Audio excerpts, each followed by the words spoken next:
How's that? Do we have sound now? No sound, no sound. I hope we've got sound now. I've gone back to my old system. Reduce that and... Alright, I think we should be good. Bit of a lag. I can see visually, I can see that I've got sound. And, yep. Alright, just wait for it to come through. This is how much of a lag. Thanks guys for tolerating me.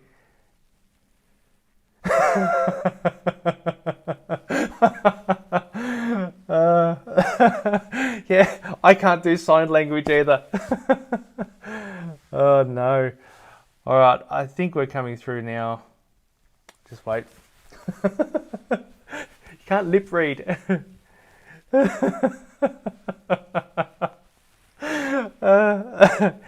You could.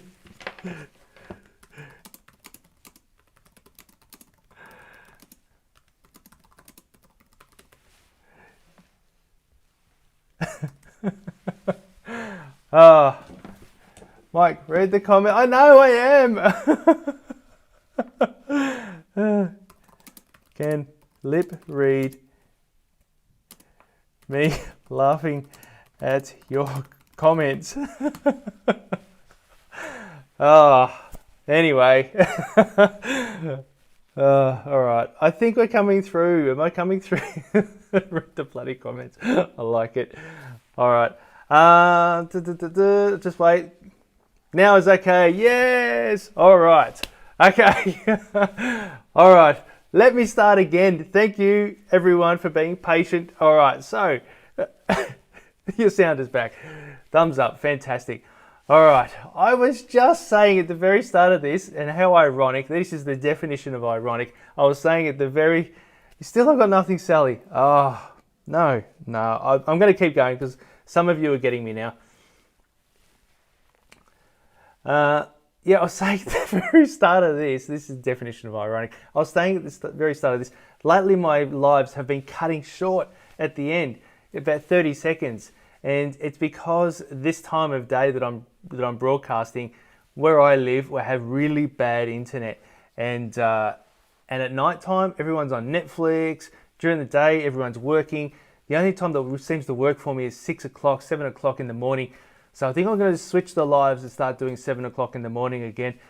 And so the old school. Yep, old school. Gone back to the old lapel mic.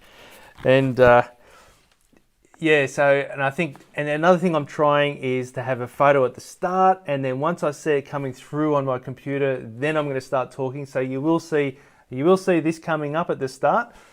And then at the end, once I finish recording, I'm going to have this photo and let that just run for a minute or so. And then what's going to happen there is hopefully, fingers crossed, you guys will see the whole live, because I can say this, I saved the best till last and you've been missing all the best bits. No, not true. All right, so yeah, and it's really frustrating because I've just spent all this money on this, and then today I just received this cloud lifter that boosts my gain. That's another $250 if you don't mind. All this to try and bring better production to you guys, and then I'm back to the lapel mic. Oh, it's funny. Anyway, moving on. Visual tension. Visual tension is the opposite to what we talked about yesterday. So yesterday I talked about harmony and I talked about balance. So visual tension is imbalance and it's a visual unease and uncertainty. It could even just be mystery, so it doesn't have to be a bad thing. It can be a path that leads into the forest and then it kind of disappears. So to use that other compositional technique we talked about earlier is continuance. So you know that path goes through there, but because you can't see the other end of that path and where it goes, it creates a bit of visual tension and a bit of engagement. Can you guys, someone just give me a thumbs up and let me know that I'm still working, because you've gone quiet now that you're not trying to let me know. Hey, Mike, read the bloody comments. All right, so moving on. I've got a picture here to show you. So what I'll do is I'll bring this one up, okay, and I'll fire this up. It is, Bear with me, here we go. Share the screen, and then I'll bring it in here. Well prepared, clearly.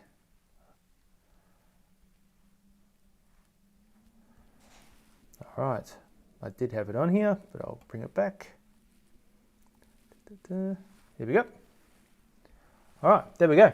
So this is a photo that kind of highlights it for you. And this shows you, this is Dutching. So what I've done is I've tilted it, and I've tilted the horizon. Now one of them, the one on the left for me, yeah, it's tilted, it's Dutched, and it looks a bit weird. But the one on the right for me kind of looks like it's falling over, and it kind of looks a bit weird because the rocks, everything is falling out of the frame instead of the one on the left, everything's kind of falling into the frame. So for me, that is visual tension that works on the left, and then you've got visual tension on the right that doesn't work. So it's an imbalance, but it doesn't work. All right, here's another example. Let's bring it up on my side first. Here we go. So this is another example of visual tension. So this is a location in Melbourne, and it's a really popular street art area called Drury Lane, and you get hundreds of people taking photos down there every day. And thumbs up, Shane. Thank you. I'm still working. Very good. Even though I've got a big sign up here saying warning: the stream's current bit rate is blah blah blah. So, oh man. You're okay. Keep going on when this is over. I will. All right, you guys are making this so much fun. Fantastic. So this example here. So and I've done this so many times. I ran workshops in here, in-person workshops. I probably had 20 different workshops where I just walked up and down, taking photos, getting some real cool camera to lens distortions and playing around with different focus modes and all this on people's phones and showing all the cool stuff. And one day I was looking at my camera down there, and I accidentally flipped the camera, so I was actually the front. And after I got over the shock, you know what it's like, you go, oh, that's me. After I got over the shock and leaned back, I saw this photo. Of the front camera of my phone pointing up at the building. It's like, oh, wow, look at that. And it was really cool. And then I realized because afterwards I take the group and we go and have a coffee, and we talk about, go through my 6-step photo editing process, which you can find on the YouTube channel. And went through and edited, and we played around with this one, and we discovered that when we straighten it is the first step of the process. When we actually turned it, it actually added more visual tension to it. So can I do this? No, I can't rotate it. I can only zoom in. That's okay. I can rotate my phone, but that won't work. So by tilting it more and having a bit more of a dynamic diagonal, and if you remember earlier, I talked about diagonal, and I talked about the what was the first one? Barak diagonal, which is from the bottom left to the top right, and then this one, where you go from the bottom left to the top left, is called the Sinister Diagonal. Where's my little ding? I've got a little ding for this. Ding. My ding's not working. I've got a little sound here. Yeah, I'm not sure whether that came through for you, but it didn't at my end. So a sinister diagonal is one that has more visual tension because we read things from left to right, and all that sort of good stuff we've already talked about. All right, so that's that one. I'm just going to dive into my course here. This is the Stronger Photo Composition 4-step system, and I'm just having a look here where I've mentioned visual tension a few times. So I talked about the Sinister Angle. Okay, so that's an element of design. That's a design thing. So one of the cool things I did with this system is that instead of just drawing on your typical rule of thirds and leading lines and all that sort of thing, I went outside of photography when I was doing all this research and looked at design, as well as art appreciation and garden design and architecture and all these other things. Just looking at the elements of design and lines and using those sinister diagonals is actually a design thing. It's not a photographic thing. All right, so I've already touched on that one. Unique perspective. So looking for a different, unique perspective can add a bit of visual tension because you can create something where it's unexpected. So taking a photo of a snail, getting down super low at ground level, holding your phone upside down at ground level and shooting up towards the snail. that can make a big difference, and it creates that visual tension, because you're like, oh, what was that? Oh, what's going on here? Introducing mood with your colors and your shadows and blurring and creating mystery, that sort of cool thing, as well as those interesting perspective. Shane, I can't hear a ding. Oh, I love the little bell emoji. Yeah, I know, it didn't work. I think it's, I don't know. Oh well, there you go. That's how far behind I am with the comments and that. That's quite interesting. All right. Next, we talked about space earlier. We talked about positive space, negative space, and active space. And we talked about, and I'm going to bring this photo up again because it was a really good example, if I may say so myself. It's not there, but this one will do the job. Okay, so this one. So you can see, so just to refresh, active space is the space ahead of a subject or a visual element that gives you the perception of movement and motion. So you've got the boat moving towards, and then on the right side there you've got the boat kind of just about to crash into a big cargo ship, or it's about to crash into something. But having that kind of, and also having it cropped right up against the edge of the frame creates a bit of that claustrophobic feeling, that kind of tension, like, oh, it's like you want to have a bit of breathing space around it. And the jogger down below, where he's about to run out of the frame, he has a little bit more breathing space around it, so it's not quite as tight as the boat. And it's interesting how we can actually have a physiological reaction to photos, and that's, for me, the boat does. It kind of makes you feel a bit cramped. So yes, that's the difference there with active space, and running out of the frame can create that visual tension. All right, what else have I got here? Next, well, I had a few in there. Bang, bang. Proportions. So having proportion and imbalanced proportion. So having things that, what's an example? Let me have a look here. Here we go, here's an example of proportions. Okay, this squirrel getting in there. It's not really a great example of visual tension, but it's enough that it grabs your attention and goes, what's going on here? So it's not really an accurate visual tension, but proportions create a sense of whimsy, sense of and sense of humor, and humor into the photos and that sort of thing. So typically with visual tension, you think about it as a negative thing, like you're creating unease and imbalance, but visual tension can be a positive, fun thing, like you can do with proportions. All right, what else have I got? Cropping. Okay, so doing what we call a ruthless crop, an unexpected crop, and this is where people will say, Mike, this is fantastic. You got more than 100 compositional tools and techniques, but I don't like to follow rules. I think the rules are there, and the rules are there to be broken. And, or did I just do an eye roll then? I didn't mean to. But basically, you can tell I've had that comment quite a bit. But, and I understand that point of view. But when you, what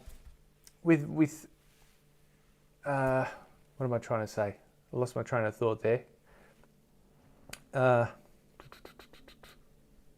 Breaking the rules. That was it. So breaking the rules. Yes, you can break the rules, but to break the rules, you need to understand the rules. And unless you know more than 100 different compositional tools and techniques, there's a very good chance when you break a rule, you're actually using a different rule. That makes sense? So instead of saying, oh, I don't like to use rule of thirds, I like to center my subject instead. Well, that's centering. I don't like to have a frame within my photo. I like to use a natural framing of trees on either side. Well, that's another compositional technique. So that's what I'm getting at there. All right. So a ruthless crop is where you do an unexpected crop. Okay, so you might do a really tight crop and fill the frame, or you might do a crop where the person is right in the corner, and then you've got all this negative space all around. That is a really great point. that the jogger on the left gives the impression, I'll bring this photo back up. Thank you, this is a great point. Let's bring this one back up. Okay. So the jogger on the left gives the impression of freedom and enjoyment. The one on the left gives the impression of trying to escape. That is so true. That is, oh, mate, that is a fantastic way of describing it. And how different is that? Like, that's polar opposites.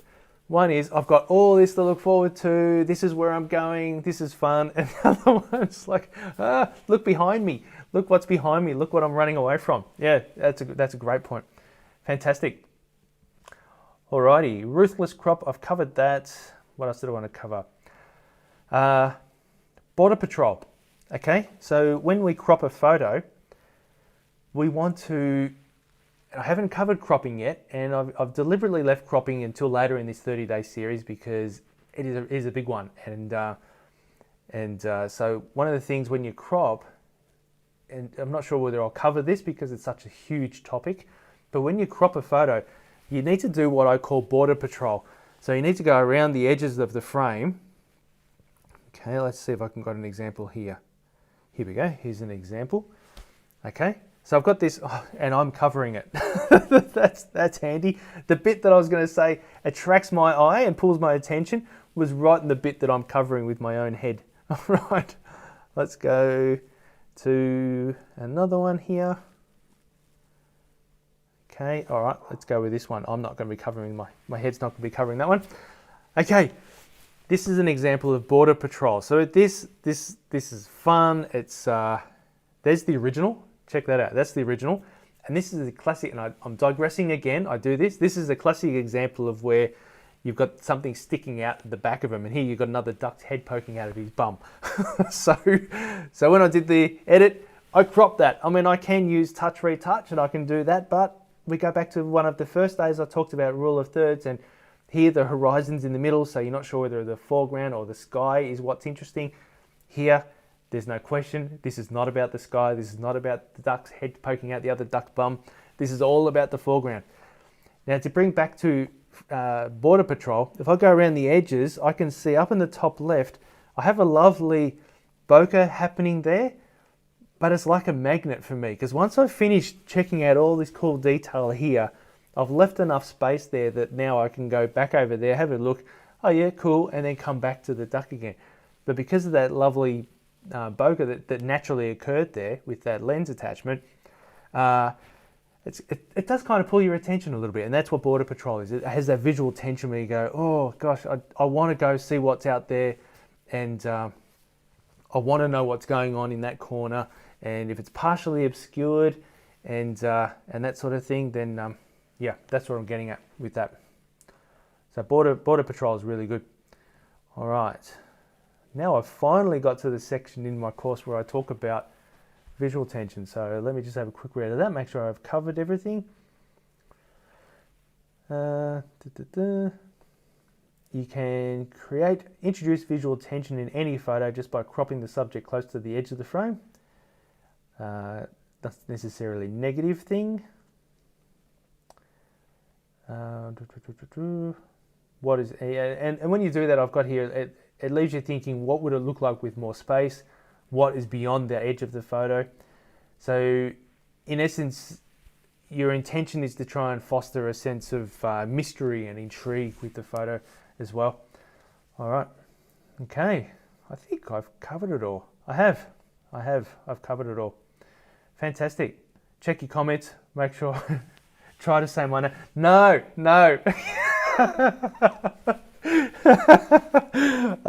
Yes, I know. I enjoy Shane's lives, and Shane talks about this. I missed the bit where you at the start of your live with Shane, and I missed the bit.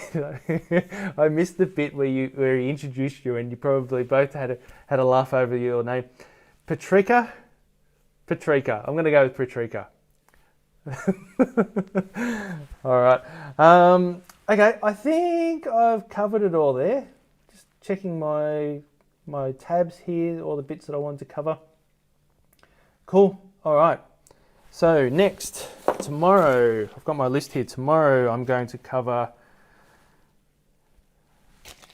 Where are we? Layering. That's a good one. That's a really good one. And then the next day I'm going to cover differential focus, because that kind of is a bit of a variation of it. But I'm going to talk about layering, and this is why I was so, I wanted to get everything right, because tomorrow's is going to be really cool.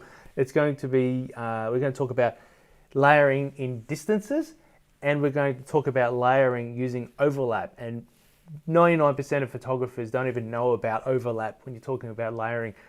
I know prior to doing all my research, I definitely didn't know about it. And when I talked to a couple of mates, they'd never heard of it either. So it's basically using, as the name suggests, overlapping. So you're overlapping elements throughout the photo, and it gives you a sense of, it gives you like focus. Oh, you're laughing at me. You didn't tell me if I got it right or not. That's what I keep checking to see whether I got it right or not. Oh no. All right. Yeah, so we're going to talk about layering. So with that, I'm going to wrap it up, guys. Thank you so much for joining me. Thank you for you putting up with me. That's all good fun. You guys have made a lot of fun. All right. So now I'm going to hit my my little card saying thanks for joining, or thanks for watching. Join the community. There it is. And amazing, almost perfect. Fantastic. All right, so I'm going to show the photo there. I'm going to hit mute, and then I'm going to let it run for a minute or so, and then see in the replay whether I've dropped off and missed the end of it. So thanks again, guys, for joining me, and I'll see you tomorrow morning. I'm going to make it 7 o'clock a.m. Australian Eastern Daylight Time. I'll shortly I'll put up I'll schedule it and get it up there so you can hit the set reminder. Thanks again. Talk to you again soon. Bye.